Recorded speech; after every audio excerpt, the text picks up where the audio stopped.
নাসাইর হাদিস 692 নম্বর হাদিস।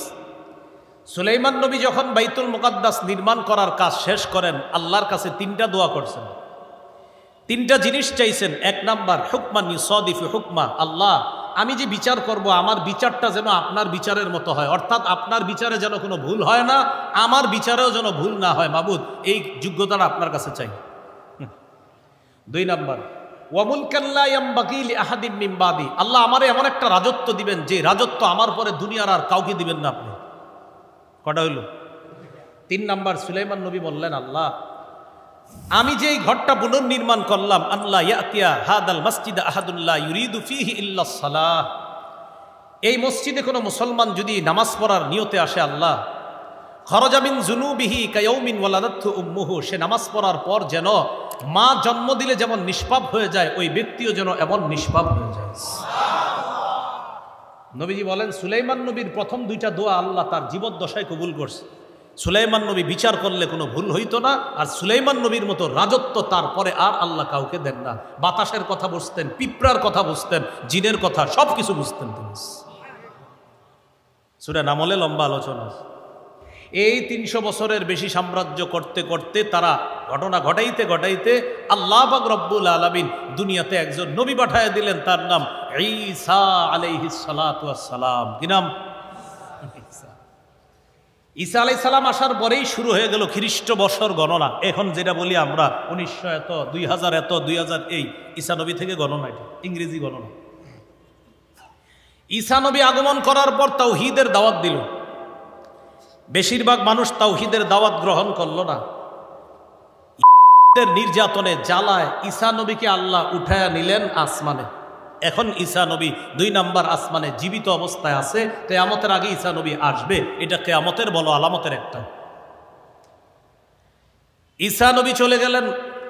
ঈসা নবী বিদায় নেওয়ার পর কিছুকাল পর রোমানদের মধ্যে বিশাল একটা জাতি হয়ে যায়। তবে খ্রিস্টান হওয়ার পর ঈসা নবী যে সত্য ধর্ম দুনিয়াতে রেখে গিয়েছিলেন, এই ধর্মটা তারা বিকৃত করে ফেলে পৌত্তলিক ধর্ম এটার মধ্যে ঢুকায় দেয়। তাদের অনেকের বিশ্বাস তৈরি হলো ঈসা নবীর যেহেতু বাবা নাই, সুতরাং ঈসা নবীর বাবা আল্লাহ। নাউজুবিল্লাহ বলেন। এটা আরেক দলের বিশ্বাস।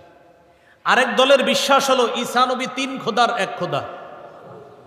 ঈসা নবী 3 খোদার, ইন্নাল্লাহা সালিসু সালাসা, আল্লাহ 3 খোদার এক খোদা, মারিয়াম 3 খোদার আরেক খোদা, ঈসা নবী 3 খোদার আরেক খোদা। নাউজুবিল্লাহ। মানে আল্লাহ একজন, মারিয়াম একজন, ঈসা নবী একজন। এরকম এক একজনের ভয়ঙ্কর বিশ্বাস।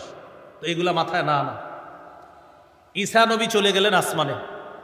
এইভাবে চলতে চলতে 570 বছর পর্যন্ত চলল।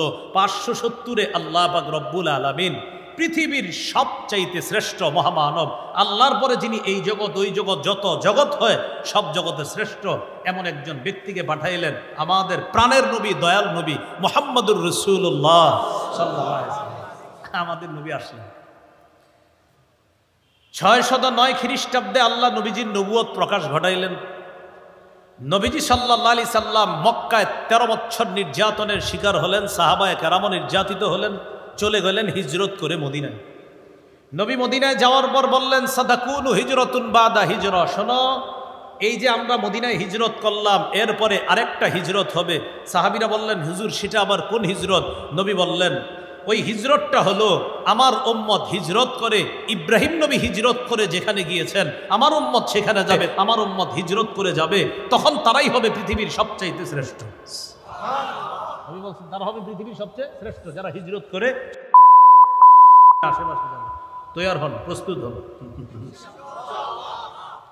আমাদের নবী শুরাহবিল ইবনে আমর নামে এক রোমান গভর্নরের কাছে একটা চিঠি পাঠাইছি ইসলামের দাওয়াত দিয়ে। সুবহানাল্লাহ।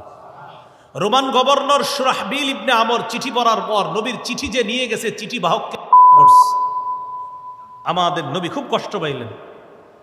রাসূলুল্লাহ সাল্লাল্লাহু আলাইহি সাল্লাম 3 জন সাহাবীকে সেনাপতি নিযুক্ত করলেন। একজনের নাম যায়েদ ইবনে হারেসা, আরেকজনের নাম জাফর ইবনে আবি তালেব, আরেকজনের নাম আব্দুল্লাহ ইবনে রাওয়াহা। এই 3 জনকে সেনাপতি বানায়া পাঠাই দিলেন মুতার প্রান্তরে। লড়াই হলো, 3 জন সেনাপতি শহীদ হয়ে গেলেন। খালিদ ইবনে ওয়ালিদের নেতৃত্বে আল্লাহ মুসলমানদেরকে বিজয় দান করলেন। নবীজি সাল্লাল্লাহু আলাইহি সাল্লাম জীবদ্দশায় আরো চাইতে আবার আরেকটা বাহিনী পাঠাবে নবীজি লড়াই করার জন্য। পাঠাবে পাঠাবে করেও পাঠাচ্ছে না। ইতিমধ্যে আল্লাহ রসুল সাল্লাল্লাহু আলাইহি ওয়াসাল্লাম দুনিয়া থেকে বিদায় নিলেন। দুনিয়া থেকে বিদায় নেওয়ার আগে 1 মাস আগে নবীজি নিয়ত করেছিলেন তার পালক পুত্র জায়েদ, উসামা ইবনে জায়েদ, পালক পুত্র জায়েদ বিন হারেসার সন্তান, নাম হলো উসামা ইবনে জায়েদ, মানে নবীর নাতি। জায়েদ বিন হারেসার ছেলে উসামা, তাহলে নবীর নাতি, পালক পুত্রের ছেলে উসামা। এই উসামা ইবনে জায়েদের নেতৃত্বে একটা দল ফিলিস্তিন পাঠাবে, নবীর নিয়ত ছিল। নবী ইন্তেকাল করলেন। নবীজি দুনিয়া থেকে বিদায় নেওয়ার পর খলিফা হলেন আবু বকর সিদ্দিক রাদিয়াল্লাহু তাআলা। 2 বছর 6 মাস খলিফা ছিলেন। আবু বকর সিদ্দিক খুব চেষ্টা করতেন যে একটা বাহিনী পাঠাবো। উনি ইন্তেকালের আগে বিশাল একটা মিটিং করলেন সাহাবায়ে কেরামের বড় বড় যারা, তাদেরকে নিয়ে। মিটিংয়ের মধ্যে তিনি ফিলিস্তিনের যথেষ্ট গুরুত্ব দিলেন। তবে আবু বকর সিদ্দিক গুরুত্ব দিলেও কোনো বাহিনী তখনও পাঠাননি, চলে গেলেন আবু বকর। আল্লাহ তাআলা খলিফা হিসাবে মনোনীত করলেন ওমর ফারুক রাদিয়াল্লাহু তাআলা। ওমর ফারুক রাদিয়াল্লাহু তাআলা খলিফা হওয়ার পর ওমর ফারুক আল্লাহ নবীর সেই মনের বাসনা, আবু বকর সিদ্দিক রাদিয়াল্লাহু তাআলা আনহুর সেই মনোবাসনা পূরণ করার জন্য আল্লাহ পাক রব্বুল আলামিন ওমর ফারুক রাদিয়াল্লাহু তাআলা আনহুর জামানায় মুসলমানদের একটা বাহিনী ওমর ফারুক পাঠিয়ে দিলেন। 613 হিজরিতে আল্লাহ তাআলা ফিলিস্তিনের কিছু অঞ্চল মুসলমানদের হাতে বিজয় দান করেন। ওমর ফারুকের জামানায়, ওমর ফারুক রাদিয়াল্লাহু তাআলা আনহু জামানায় মুসলমানদের বিজয় অর্জন করার পর এইভাবে আপনার 14 হিজরি, 15 হিজরি, 16, 17, 18, 19 হিজরি, যাই হোক, মুসলমানদের সিরিয়া অঞ্চলের প্রথম গভর্নরের নাম মনে রাখবেন আবু উবায়দা ইবনুল জাররাহ। সিরিয়ার প্রথম মুসলমান গভর্নর আবু উবায়দা ইবনুল জাররাহ। আবু উবায়দা ইবনুল জাররাহ ইন্তেকাল করলেন। তারপর গভর্নর হলেন মুআজ ইবনে জাবাল রাদিয়াল্লাহু তাআলা। মুআজ ইবনে জাবাল ইন্তেকাল করলেন। তারপর গভর্নর হলেন ইয়াজিদ ইবনে আবি সুফিয়ান রাদিয়াল্লাহু তাআলা। তিনিও ইন্তেকাল করলেন। তারপর গভর্নর হলেন আমিরে মুআবিয়া রাদিয়াল্লাহু তাআলা। 619 হিজরিতে আমিরে মুআবিয়া রাদিয়াল্লাহু তাআলা আনহুর বীরত্ব গাথায় আল্লাহ পুরা মুসলমানদের হাতে দিয়ে দিয়েছে। এখন মুসলমানদের হাতে কত হিজরি? 619। তো 619 হিজরিতে মুসলমানদের হাতে আসলো। 619 হিজরি থেকে এইভাবে মুসলমানরা শাসন করতে লাগলো। ওমর ফারুকের জামানা গেল, ওসমান গনি রাদিয়াল্লাহু তাআলা আনহুর জামানা আসলো। এইভাবে 641 হিজরির পর পৃথিবীতে কিছু ঘটনা ঘটছে। ঘটার পর মুআবিয়া রাদিয়াল্লাহু তাআলা আনহুর তার একক একটা শাসন ক্ষমতা প্রতিষ্ঠিত হলো। হওয়ার পর মুআবিয়া রাদিয়াল্লাহু তাআলা আনহু ফিলিস্তিনকে যথেষ্ট গুরুত্ব দিতেন। এই শাসন ব্যবস্থাকে বলা হয় উমাইয়া শাসন। কি বলা হয়? উমাইয়া শাসন। তো উমাইয়া শাসন, ওই এখানে একটা কথা আপনার মনে রাখতে হবে, সেটা হলো আমি বললাম 619 হিজরি, নাউজুবিল্লাহ 619 না, শুধু 19 হিজরি। ওই জায়গায় 600 বলতে হতো আপনার খ্রিস্টাব্দ হলে 600, কিন্তু এখানে হিজরি হবে আপনার নবীজির পরে 13 হিজরি, 14 হিজরি, 15, 16, 17, 18, 19। তাহলে আমিরে মুআবিয়া, নাউজুবিল্লাহ, মুখ দিয়ে বারবার 600 বলছি, 600 হবে না, শুধু 19 হিজরি। কত হিজরি? 19 হিজরি। হ্যাঁ, আমিরে মুআবিয়া রাদিয়াল্লাহু তাআলা আনহু 41 হিজরিতে উমাইয়া শাসনের প্রতিষ্ঠা শুরু হলো। 41 হিজরি থেকে 132 হিজরি পর্যন্ত শাসন করে উমাইয়ারা। কত হিজরি থেকে? 41 থেকে 132 হিজরি। 132 হিজরিতে উমাইয়া শাসনের পতন ঘটে। এরপর শাসন ক্ষমতা আসে আব্বাসীয়দের হাতে। আব্বাসীরা শাসন করা শুরু করে। আব্বাসীদের যুগকে 2 ভাগে ভাগ করা যায়। একটা হলো সোনালী যুগ, আর একটা দুর্বলতার যুগ।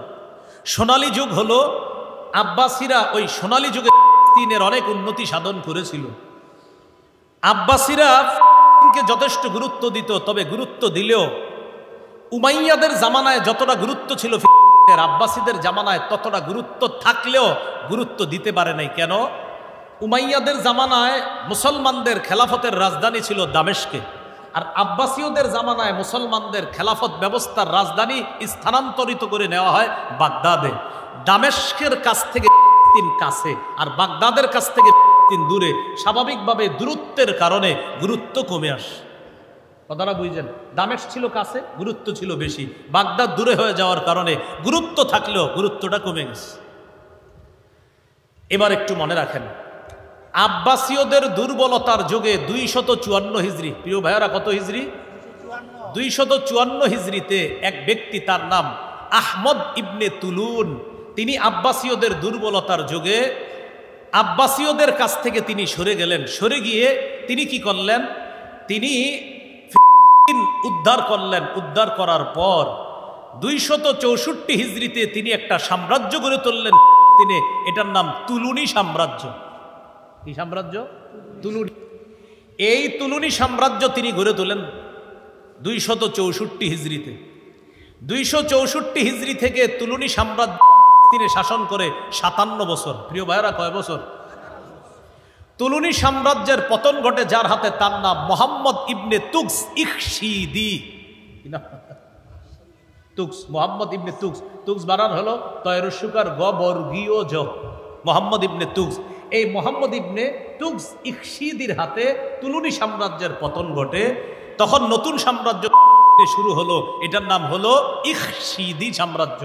সহজে বুঝেন, বর্তমান আমাদের দেশে যেমন আওয়ামী লীগ বিএনপি, কথার কথা আছে না এরকম, এক একটা যুগ, এটা আওয়ামী লীগের যুগ, এটা বিএনপির, এটা জাতীয় পার্টির, এটা অমুকের যুগ, এটা অমুকের যুগ বলে না।